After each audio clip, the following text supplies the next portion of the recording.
आपण पाहत आहात RK न्यूज, बातमी तुमची, आवाज आमचा। मिरजेत गांजा विक्री विरोधात पोलिसांची धडक कारवाई। 2 किलो गांजा जप्त, सराईत आरोपीचा नातेवाईक जेरबंद। केंद्र शासनाच्या नशामुक्त भारत अभियान अंतर्गत सांगली जिल्हा पोलिसांनी अंमली पदार्थ विक्री विरोधात कारवाईची मोहीम तीव्र केली असून महात्मा गांधी चौक पोलीस ठाण्याच्या पथकाने मिरज शहरातील कैकाडी गल्ली परिसरात छापा टाकून 50,000 रुपये किमतीचा 2 किलो तयार गांजा जप्त केला। या प्रकरणी चाशा अली हुसेन सय्यद वय 57 राहणार कैकाडी गल्ली मिरज याला अटक करण्यात आली आहे। याबाबत महात्मा गांधी चौक पोलीस ठाण्यात गुंगीकारक औषधी द्रव्य व मनोव्यापारावर परिणाम करणारे पदार्थ अधिनियम 1985 अंतर्गत कलम 8 क 20 ब 22 च अन्वये गुन्हा दाखल करण्यात आला आहे। पोलीस कॉन्स्टेबल जावेद युसुफ शेख यांनी फिर्याद दिली आहे। पोलीस अधीक्षक तुषार दोशी, अप्पर पोलीस अधीक्षक कल्पना बारवकर आणि उपविभागीय पोलीस अधिकारी प्रणिल गिल्डा यांच्या मार्गदर्शनाखाली ही कारवाई करण्यात आली।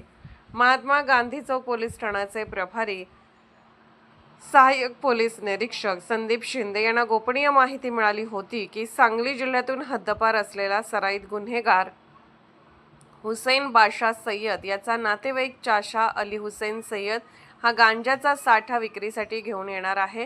त्यानुसार पोलिसांनी कैकाडी गल्ली परिसरात सापळा रचला। संशयित इसम घराजवळ प्लास्टिकची पिशवी घेऊन उभा असताना पोलिसांनी त्याला ताब्यात घेतले।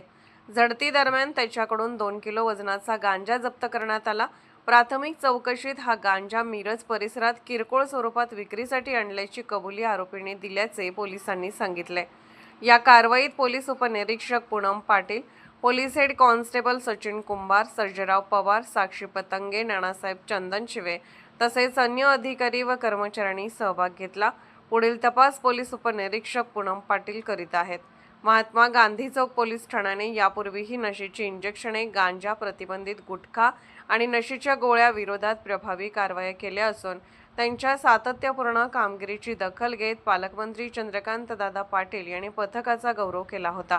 दरम्यान अंमली पदार्थ विक्री व नशेखोरी विरोधात नागरिकांनी पोलिसांना माहिती देऊन सहकार्य करावे असे आवाहन सांगली जिल्हा पोलिसांनी केले आहे। RK न्यूज चॅनलला लाईक करा, शेअर करा आणि सबस्क्राईब करा।